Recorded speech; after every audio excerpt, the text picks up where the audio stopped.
Nouvelle rubrique tactique aujourd'hui, retour sur le match d'Évreux. On va voir comment le match a basculé dans le sens d'Évreux. On était bien sur le début du match et puis derrière, des petites erreurs, moins bien au pressing, moins bien dans l'utilisation du ballon et le match bascule complètement à ce moment-là. On va démarrer par le début de match où on est vraiment bien en place, on est bien défensivement, on est bien à la récupération, on est bien techniquement aussi pour mettre notre jeu en place et du coup on domine l'adversaire sur cette séquence-là. Avec un premier ballon où nous sommes en zone haute, on va voir qu'il y a une perte de balle de Nicolas Camillo ici. Mais aussitôt, on voit à la perte de balle cette action de Nicolas pour venir aussitôt fermer le joueur adverse dans sa progression. Donc là, on voit qu'il y a beaucoup de joueurs d'Évreux en zone basse. On est en haut, on est installé en haut et on va voir que ce déclenchement de pressing, cette première action de Nicolas va enchaîner tout le reste et va déclencher tout le pressing sur l'adversaire et nous permettre de récupérer le ballon en zone haute. Donc l'action continue. Là, on avance, on avance. Ben Renaud déclenche. Alex Diaz vient directement ici. Et on continue d'avancer. Max vient ici. Et là, la supériorité numérique s'inverse. On se retrouve avec 1, 2 ici pour Évreux. On ferme complètement le retour ici avec Mamadou. On ne peut pas y aller. On déclenche éventuellement sur gardien s'il va y avoir retour ici. Et là, on est pris en charge. Ici, on vient avec Will ici, Koulibaly sur le côté. Et on est en charge avec Alex Diaz, côté gauche ici. Donc, Évreux commence à être enfermé. On va continuer d'avancer,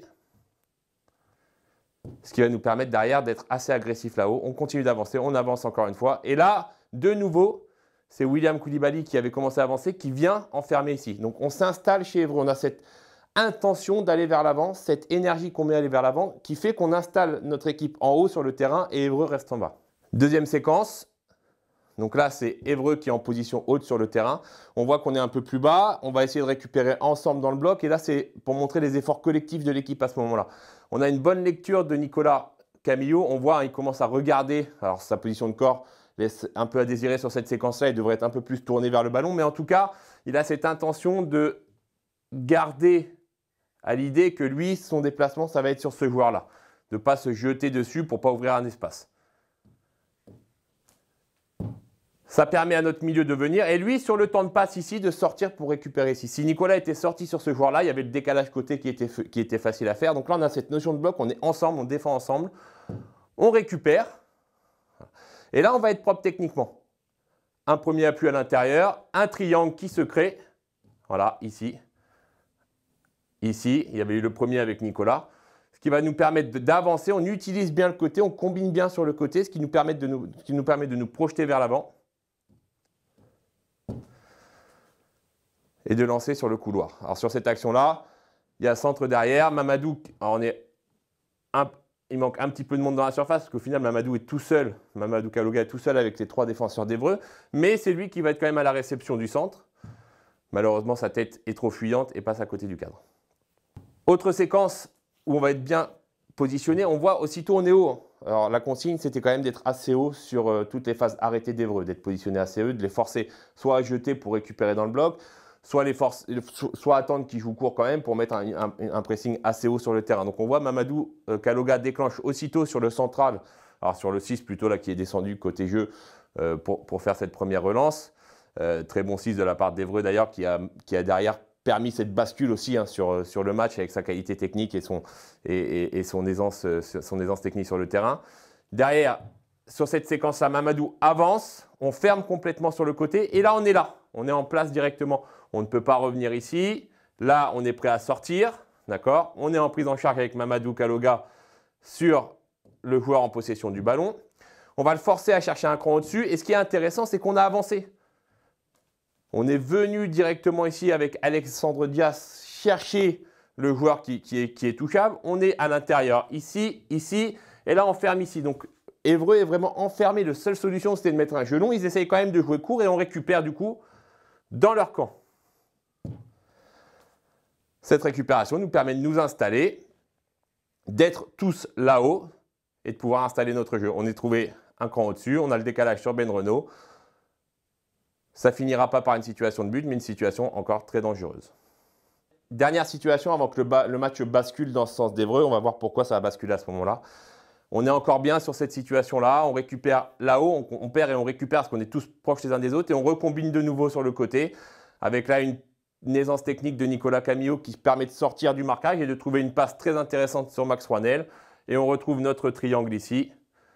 D'accord? Tac, tac.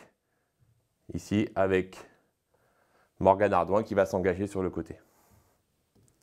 Ce qui nous permet d'avoir une situation de centre. Personne ne coupe au deuxième poteau pour fermer ce ballon, mais la situation était dangereuse parce qu'on était encore une fois tous ensemble là-haut avec cette intention de récupérer haut le ballon, cette intention de faire du jeu chez l'adversaire.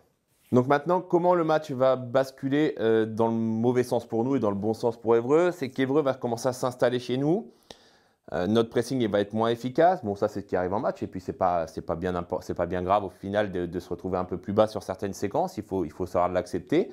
Mais surtout, savoir ressortir proprement pour aller de nouveau s'installer chez l'adversaire. Et c'est ce qui a manqué sur cette phase-là. On va voir qu'on va enchaîner des pertes de balles en zone basse, des pressings qui ne vont pas être coordonnés. On va pas défendre ensemble. On va être dans les attitudes un petit peu moins présents sur le terrain.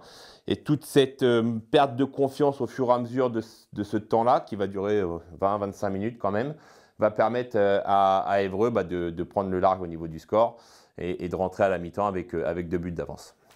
Une première séquence ici avec une récupération en bas, donc on commence à construire. Alors tout à l'heure, on a vu, on mettait le triangle en place, on arrivait à sortir, on a à peu près la même disposition, sauf que là, techniquement, on va être moins bien.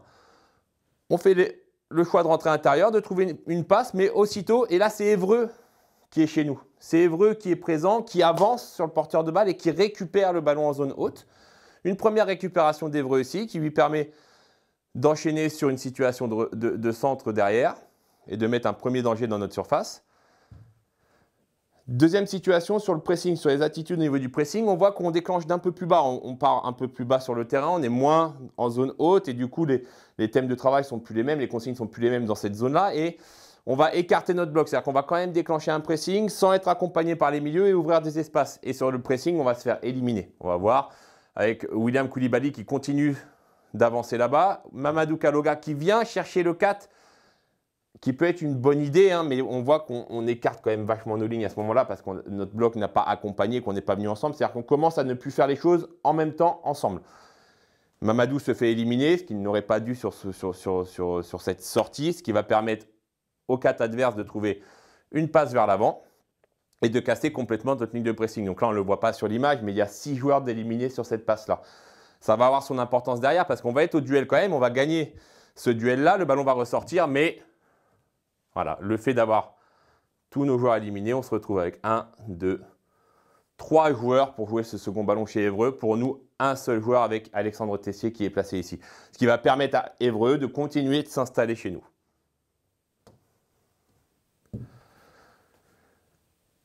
Malgré ça, le joueur d'Évreux ne joue pas si bien le coup sur sa prise de balle. On récupère quand même. Nicolas Camillo est en retard, vient fermer. Il fait quand même cet effort de fermer ici à l'intérieur. Et on va voir aussitôt, on repère le ballon directement. Ce qui permet encore à Évreux de s'installer.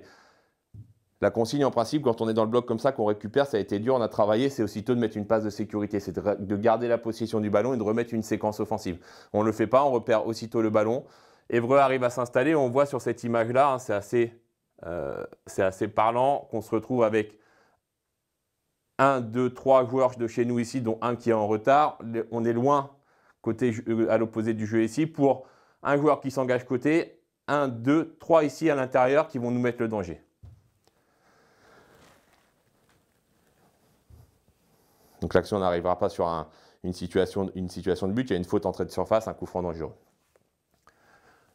Donc situation suivante, on récupère le ballon suite un corner, il me semble, de la part d'Évreux, prise de balle aérienne de la part de Kenny. On cherche aussitôt la relance rapide vers l'avant, ce qui peut être très intéressant à ce moment-là, puisqu'on a un appel côté de Benjamin Renaud. Mais on va voir qu'une nouvelle fois, une erreur technique, puis derrière, le fait de ne pas accompagner l'action offensive va permettre à Évreux de continuer, de rester chez nous et de continuer de nous mettre sous pression. Donc Kenny cherche Ben Renaud lancé. Donc très bonne relance de Kenny à ce moment-là, très intéressante. On a l'appel de Nicolas Camillo devant. On est resté assez haut sur la transition. Ben Renaud va essayer de partir. Voilà, là on a perte de balle. Mais en même temps, on voit qu'à ce moment-là, la situation, on a eu du mal à accompagner quand même. Et Évreux, par contre, est dans les efforts à ce moment-là du match, puisqu'il se retrouve à 2 contre 1, d'accord, plus aucune solution à l'intérieur, plus de solution devant puisqu'on est parti, et le retrait qui est avec le premier retrait avec Max ici assez loin, d'accord? Ce qui permet à Évreux de mettre une pression sur Benjamin Renaud et de récupérer le ballon dans cette zone-là. Et on voit, hein, on continue d'avancer, on n'est plus forcément ensemble, les écarts entre les lignes sont énormes à ce moment-là, mais on est sur une transition, ce qui peut paraître normal, mais dans les efforts, donc on a Alexandre Dias qui fait un gros effort côté ici, mais on va être moins bien ensemble, ce qui permet à Évreux de nous mettre le danger. Appel important du joueur d'Évreux ici, cet appel profondeur. D'accord, on a nos centraux qui sont venus côté. Ce joueur-là qui se retrouve tout seul. Donc quand même beaucoup de solutions pour le porteur de balle. Alors là, c'est Morgan Ardouin qui aurait dû gérer la projection du joueur lancé ou alors communiquer avec ses défenseurs pour que Joël Lembo se décale pour aller fermer cet appel profondeur. Mais on a quand même ce joueur à l'intérieur ici. Donc on aurait dû venir fermer puisque là, on va bien cadrer. On n'est plus ensemble. Voilà, c'est pour montrer qu'on n'est plus ensemble sur cette séquence-là. On ne défend plus ensemble et ça devient dangereux pour notre équipe. Une bonne sortie de Kenny. Ça ne donnera pas un but derrière, mais il y a une séquence quand même dangereuse. Et Évreux commence à accumuler pas mal de situations pour ouvrir le score. D'ailleurs, à ce moment-là, on est à 1-0 pour Évreux. Ils ont déjà marqué le premier but. C'était sur un centre bien dévié au premier poteau, puis une reprise dans l'axe. C'était une perte de duel aussi sur cette séquence-là. C'est pour montrer vraiment le fait qu'Évreux s'installe complètement chez nous et nous met sous pression. Et là, c'est 25 minutes de cauchemar, on n'arrive pas à sortir. Nouvelle situation, on part d'en bas, on essaye de créer.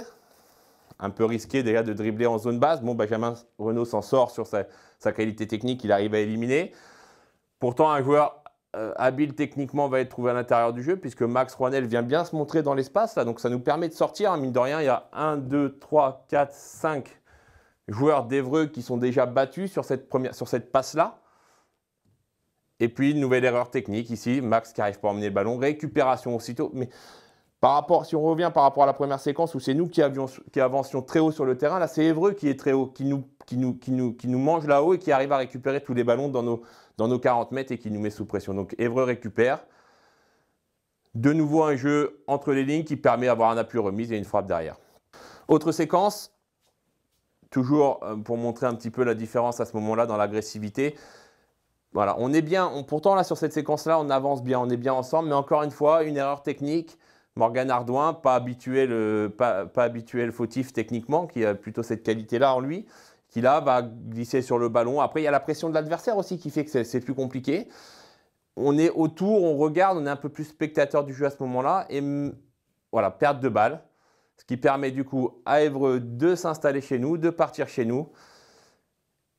Alors, une première perte de balle, on va voir que ça va enchaîner, puisque là, c'est le deuxième but d'Évreux qui arrive sur cette séquence-là. Puisque, alors, on pourrait dire qu'on est encore bien placé à ce moment-là, ce qui est le cas. Hein, on n'est pas forcément en crise, on n'est pas en déséquilibre numérique, on est plutôt bien. On va d'ailleurs récupérer le ballon et une deuxième perte de balle ici de Mathieu Roger. Malgré tout, à ce moment-là, une nouvelle fois, on est encore en égalité numérique, on pourrait encore gérer cette séquence-là. Mais le joueur qui a récupéré le ballon ici va plonger, va partir, on va voir cette course ici du joueur d'Évreux qui va plonger entre notre centrale et notre latérale, qui va lui permettre d'être retrouvé derrière en situation de but. Voilà, cette course ici, il se retrouve face à Kenny Renard et marque le but du 2-0 avant de retourner au vestiaire.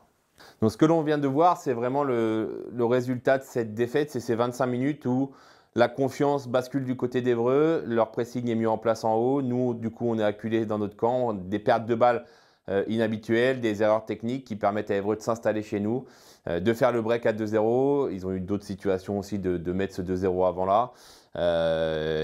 Et puis derrière, ça devient plus compliqué pour nous. Comme quoi, un match de football, ça bascule assez rapidement quand on voit l'entame de match de la Gécamp et derrière le retournement de situation d'Évreux.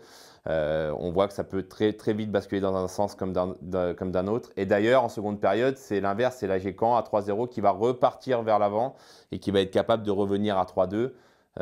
Bon, malheureusement, le match sera quand même perdu avec un 4e but marqué par Évreux, mais c'était vraiment pour montrer ces petits détails qui font qu'un match peut basculer.